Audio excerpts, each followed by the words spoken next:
Thank you. Welcome everybody back. So we already read from the Bible what is expected or what we know about as far as protecting ourselves and protecting others. One of the most important things here is making sure that we have a plan in the event that there is an emergency at this church or something happens. What do we do?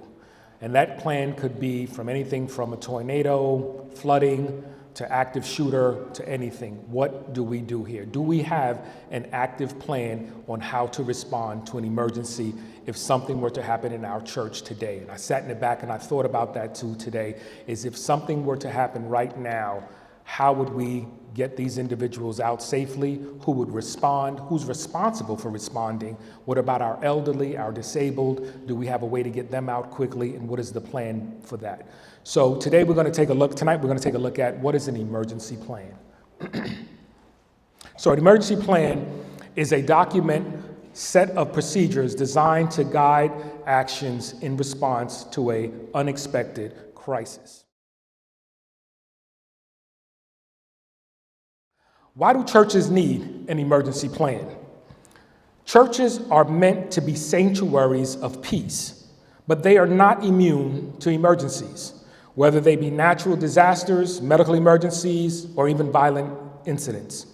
An emergency response plan is essential for every church to prepare for and respond effectively to such situations.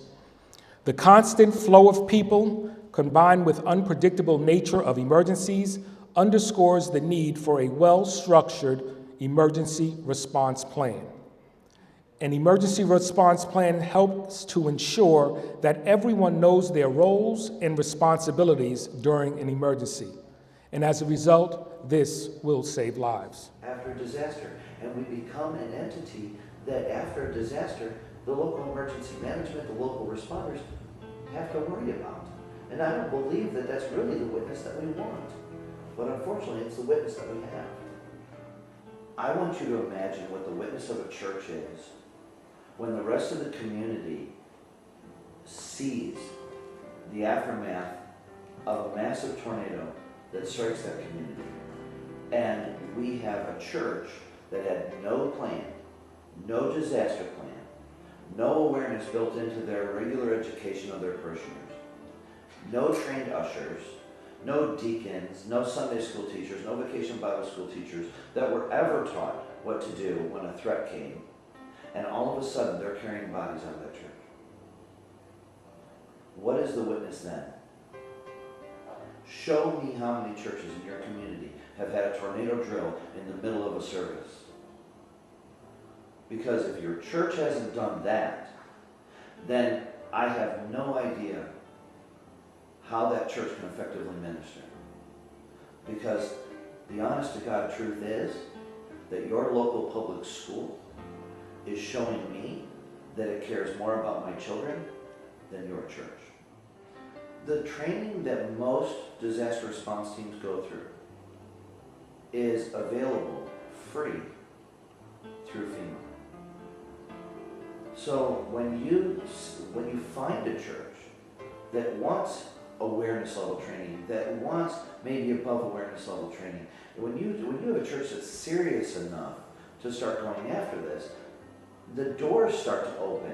And once you've got people that are actually starting to go through training or take classes or take initiative and start putting together plans, the doors are going to open. Adding disaster preparedness education, writing a disaster plan for your church, and creating a response team in your church is a church growth project.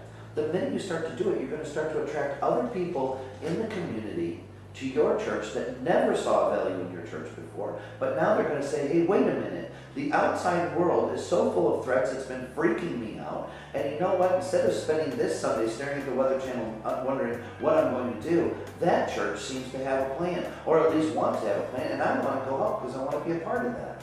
This is a church growth project. Doors are going to open. You're going to end up with more people. You're going to have response agencies that sit up and take notice. You're going to be able to approach them and say, hey, you know what? We've done all we can up to this point. Will you help us further? There's not an emergency manager in this country that would turn his back on a church that came to him and said, hey, we need to put together a disaster plan before we end up like the churches in Joplin as the tornado's bearing down on the sanctuary, we're trying to figure out where to put all the children from the nursery. That's a horrendous liability on the church, an incredible burden on local emergency management responders, and there's no need for it. We can start changing the way that we do things. But again, with our separation of church and state, well, that's what a corporation would do.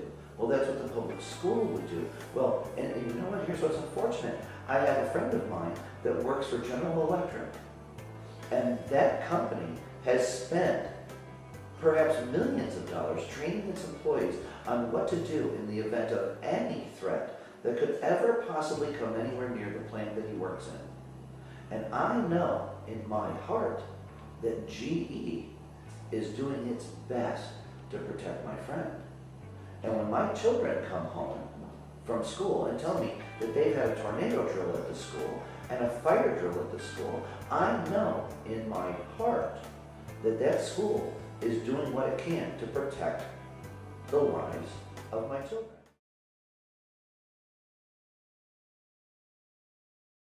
Five phases of an emergency plan. So there are five most important things: prevention, mitigation, preparedness, response, and recovery. Prevention focuses on preventing the hazard from ever happening. This is when we talk about risk assessment and site surveys. When we go around the church and we make sure that there are things here that we can prevent and that we're overlooking. So we want to make sure that we conduct a thorough risk assessment of our facility. Mitigation focuses on reducing the loss of life and property, so that if there is a catastrophe or a serious event, how do we reduce the loss of life and property? Whether that's getting people out as quickly as possible, or whether that's training people to do what is necessary even inside the church.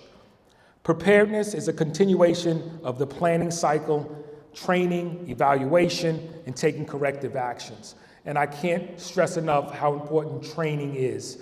Because when you train, you start seeing the mistakes that you possibly can make, and now we can make corrective actions while we have time to do so. Response involves coordinating and managing resources such as personnel and equipment to respond to the disaster, and usually we'll assign someone called the logistic officer that would handle that. Recovery involves restoring the systems to normal status. Now, there's a short-term recovery that can take place, and that's basically trying to return those vital systems as quickly as possible back to their normal cycle.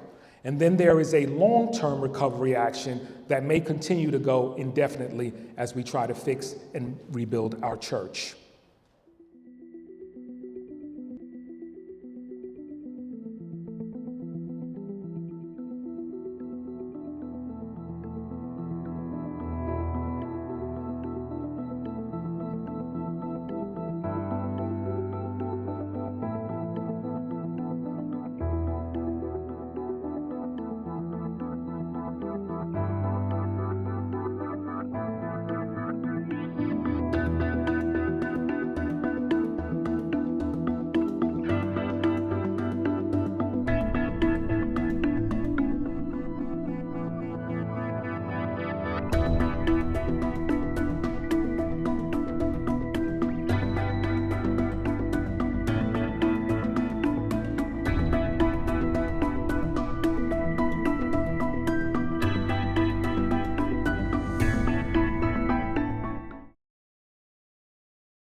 Emergency response plan procedures and training are essential components of responsible stewardships of houses of worship.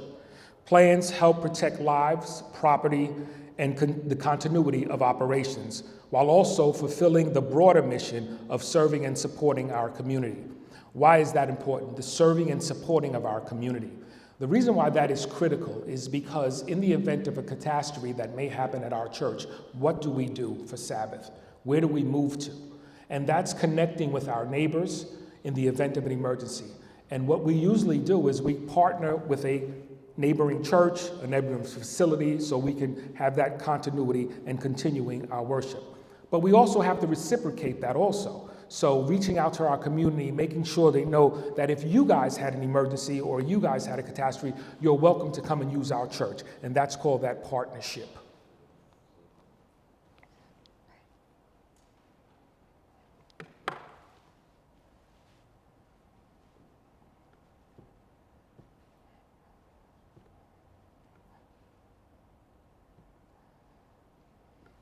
So the first thing we want to do is conduct that risk assessment. Identify potential threats. Start by identifying potential threats of your church that you might face. These can include, like we said, earthquakes, floods, medical emergencies, fires, and even active shooter. The second thing we want to do is establish an emergency response team. Form that emergency response team. Create an emergency response team comprising of staff members and volunteers. Ensure that it's a cross-representation of your congregation. Make sure that you are including people with specialties, whether it's your medical community, whether you have people that are nurses, doctors, whether you have logistics officers in your church, whether you have security officers in your church. You want to make sure that you have a cross-section of people with specialties that can help you in the event of an emergency. This is critically important to make sure that you develop and have that response team. Third, you want to develop clear communications, internal communications, so that in the event of emergency, how do we talk to each other? How do we notify that emergency response team? Because the pastor is not going to be able to get up and make that announcement and make the church go into a panic. So we want to make sure that we have some way to respond to our emergency response team. So we want to establish a reliable internal communication system, and that could be a group text message with our emergency response team. Or it could be radios that we have for our emergency response teams, because you have to remember that our response team, emergency response team, is going to be in charge of taking control of the church in the event of an emergency.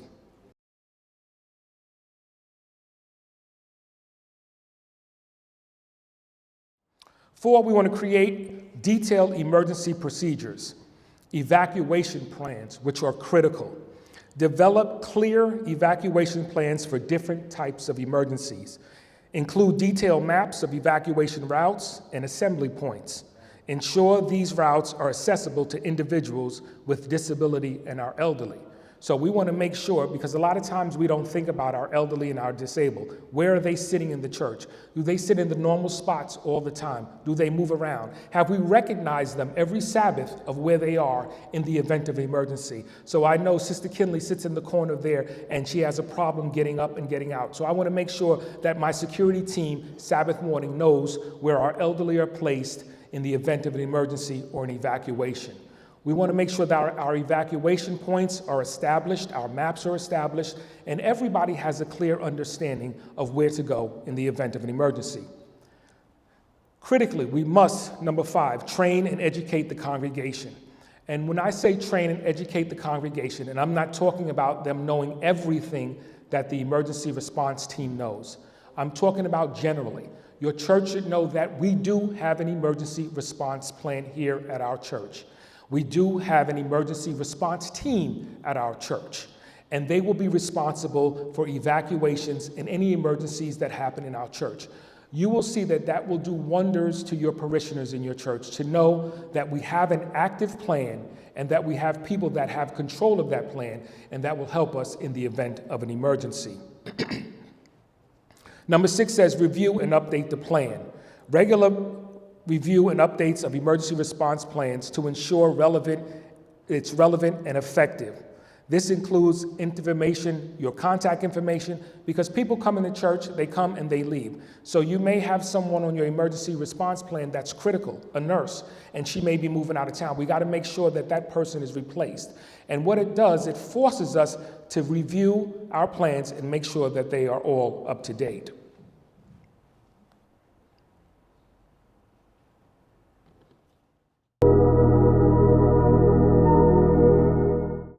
Who are you, and what is this video about? Hello, my name is Marty Reinert.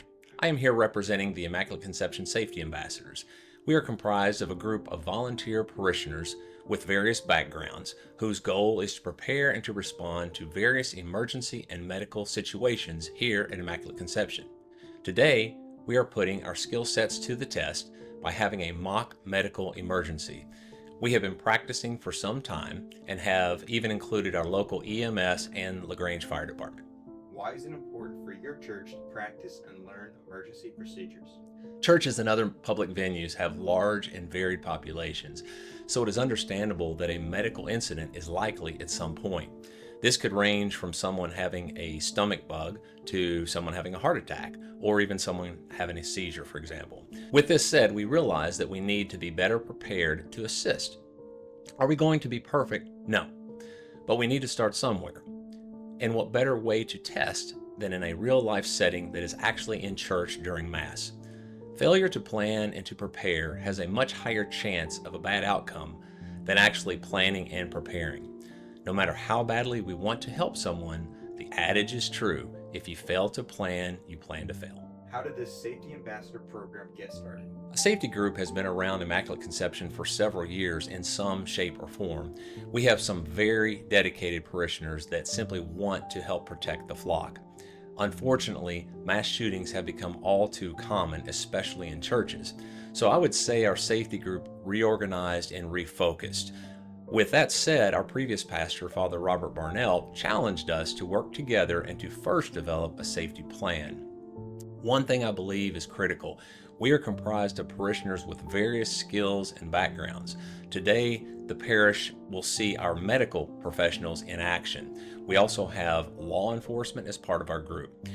We have detail-oriented individuals as well as those very long on experience, and we all have a common goal to help others. How has the safety team planned?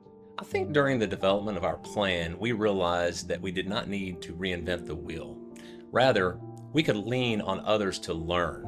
For example, we attended a half-day security seminar at LaGrange Baptist Church last summer to see how their team and their system operates.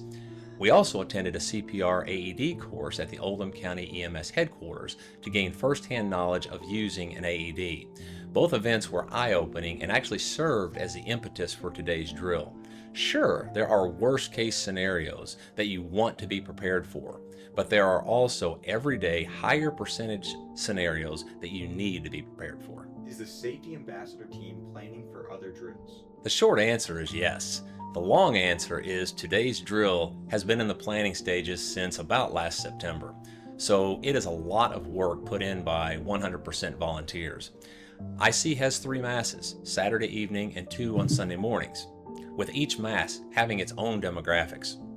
And besides masses, there are a multitude of other gatherings: CCD, adoration, office staff, Bible studies, on and on. We can only eat the elephant one bite at a time. Also, I think we would like to coordinate other types of drills. Today is a medical emergency. I would like to see us possibly run through a building evacuation, such as for a fire drill. And I think we also need to be able to run a tornado drill. Is there anything else you would like to add?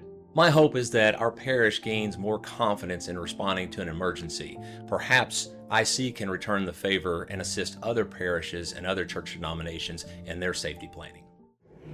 May the grace of our Lord Jesus Christ, the love of God, and communion of the Holy Spirit be with you all.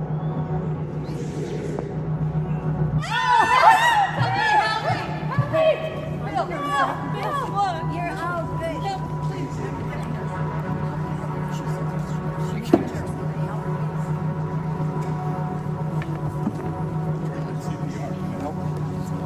You call 911, What can I do to help?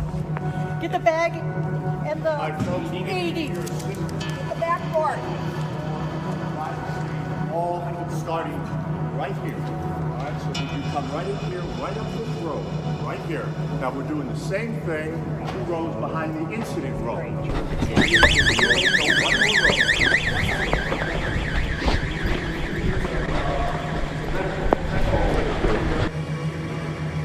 And they're going to probably use these stationary.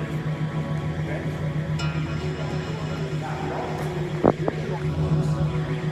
Sound, you want to walk back, you want to walk right through here, up to the incident row.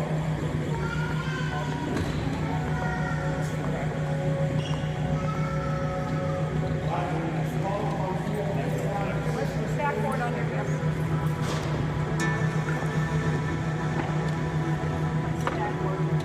Right down here, please. Right on this side, right down here. Right in here. You want to apply some wall right in here as well. Now, privacy wall, you're looking good, but if you would turn yourself around so your back is facing the incident row. Thank you.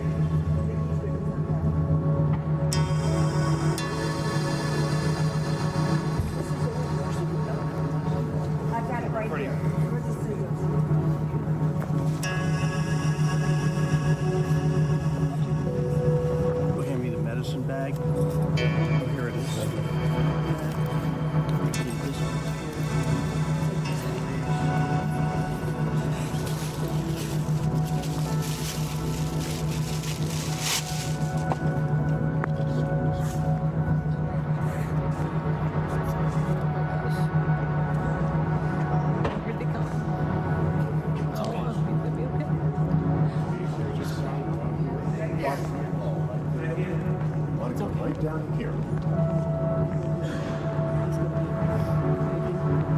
Straight on down here. Thank you. And then head you back to the instrument room.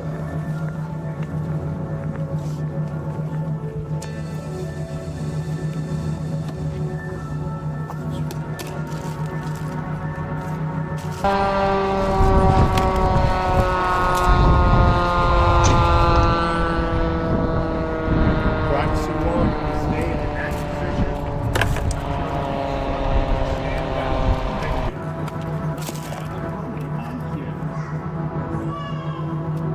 Do not touch the patient analyzing heart rhythm. Do not touch the patient analyzing heart rhythm. Shock advised. Do not touch the patient. Everyone clear. Clear.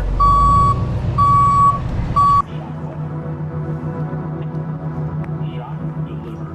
Bring it this way. Begin CPR.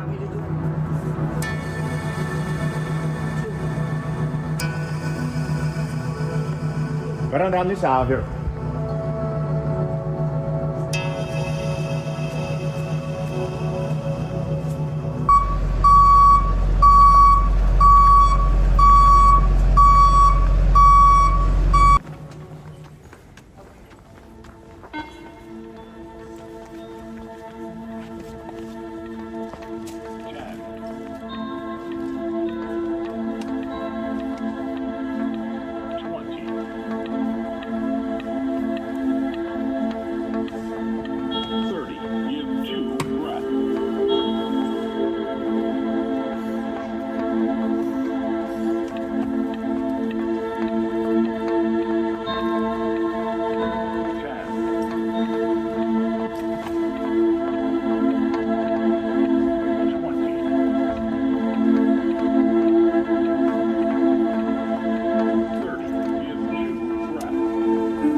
Just real quick, that first scenario I want to go through real quick with you guys. You saw what happens when you drill and you plan. Having an emergency response plan is a beautiful thing. It's great, but it's just that. It's just a plan. If you don't rehearse and you don't drill, it means absolutely nothing. You have to rehearse and you have to drill.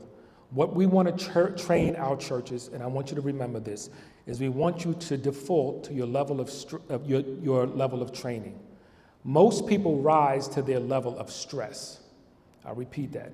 We normally rise to our level of stress. We want to train so you default to your training automatically. Because they train, even the church members knew exactly what to do in that medical emergency. You didn't see them yelling and screaming. You didn't see them all around the person laying down that needed help. And our medical people that are here know that the most important thing that they need is room, and they don't need a lot of people involved in what they're doing so that they can take action. They had one person making the phone call to 911. It wasn't 15 phone calls to 911, flooding 911. Once you call 911, we got it. We know where we're going. We have what we call an anti-alley. So even if you hang the phone up, we can trace that call to exactly where you are in the event of an emergency. If you notice, they knew exactly what their roles were. No one had to tell them, go outside and direct traffic in the event of emergency. That doesn't come from just putting that in a book. That comes from training. That comes from rehearsing. And I tell churches this all the time, especially with your emergency response teams. Come up on a Sunday and let's go through a drill. Let's bring a couple of people up and let's go through a drill and see how that looks. We want to see our mistakes. We want to have corrective action at all times. If not, when it happens, we are going to rise to our level of stress. In the police department, people say that we train. And the reason why we train so much, and believe me, we are human, we are scared. So when you call me and tell me that there's somebody in your house, I don't want to go in there, but I know that I got to go in there. That's my job. So what do I have to do? I have to connect myself to my level of training. So I'm not screaming while you're screaming. And you'll notice that a lot of times, even when you on a plane and the plane is going through a lot of turbulence, you never hear the pilot panic. He's as calm can be. He can be as nervous as he wants to be, but you will never know that because he rises, he defaults to his level of training. And that's where we want to get every church, especially our Seventh-day Adventist church, so that when something happens, we know exactly what to do. Our parishioners feel safe. They feel comfortable. They know we have a team in place and that we've drilled and we've practiced for emergencies.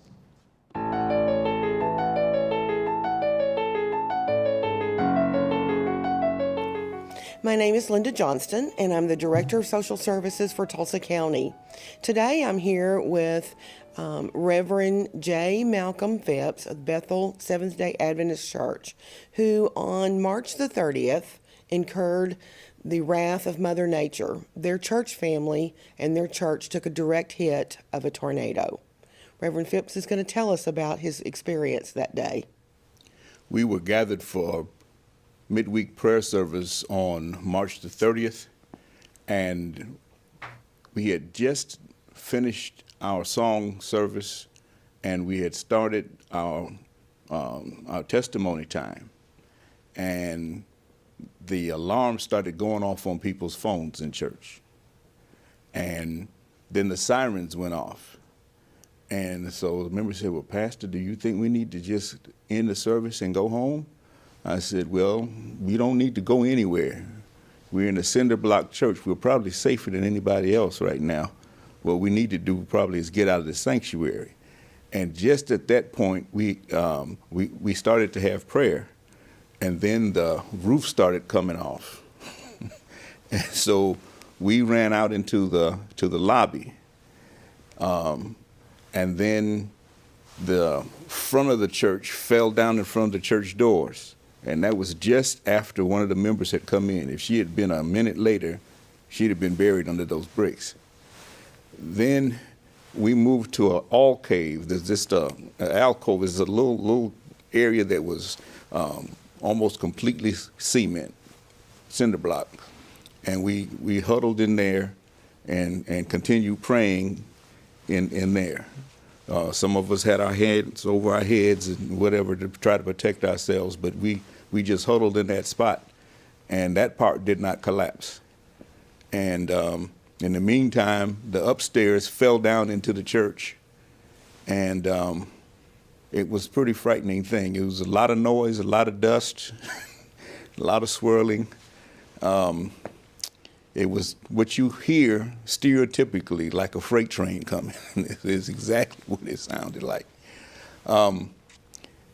After all the dust settled, we all checked ourselves and nobody was hurt. There were about eight or nine of us there, because the rest of the folk had gotten the tornado warning and didn't come to church. But those of us who were not wise were there. Everybody was praying. Nobody was crying. And I mean, naturally you're fearful, but nobody cried at all. People just prayed. We just huddled together and prayed. Well, the things that we took from that experience and applied the next time was that if there's tornado warnings, we don't have prayer meeting. We don't have service. The next time it happened, I told folk, you can pray at home. That's what I learned from that experience. There's such a thing as faith, and there's such a thing as presumption. And I think it's presumptuous to challenge a tornado and say, I'm going to pray. And so The one thing that we learned was that take the warning seriously. And I take responsibility for that, because on my way to church that day, it was bright, sunshiny day. The birds were singing and all of that. There was no sign of a tornado at all. And once we got in church and began our service is when all of a sudden the alarms came and it got dark and the wind started howling. But I mean, there was no sign of a tornado at all on the way to church. But I have learned my lesson. Well, the difference, to my mind, between faith and presumption, faith says that I trust God to bring me through whatever situation I find myself in. Presumption says I'm going to do something that's foolish and trust God to get me out of it. Okay, and that's not what God is asking for. If you want to look at it biblically, that is what the devil tried to do with Jesus. He took Jesus to the top of the temple and said, jump off, because God has promised to give his angels charge over you lest you dash your foot against the rock. And Jesus' answer was, get behind me, Satan. All right, because what he was doing is tempting. He said, thou shalt not tempt the Lord thy God. So the point is that God expects you to use common sense. Reverend Phelps gave us some important lessons today to know about being a safe member of our community when Mother Nature hits us. It's so critical to be weather aware. Make sure that you are paying attention, and when we all have smartphones, use the technology to protect you and your family and your church family. Be aware, make sure that you have a plan so that you know that you can be safe, you know where your children are, you know not to put your life at risk. Reverend Phelps learned the hard way that you can rebuild a building in a church, but it was critical for him and his church family to be safe and be together. Protect your family, be very weather aware.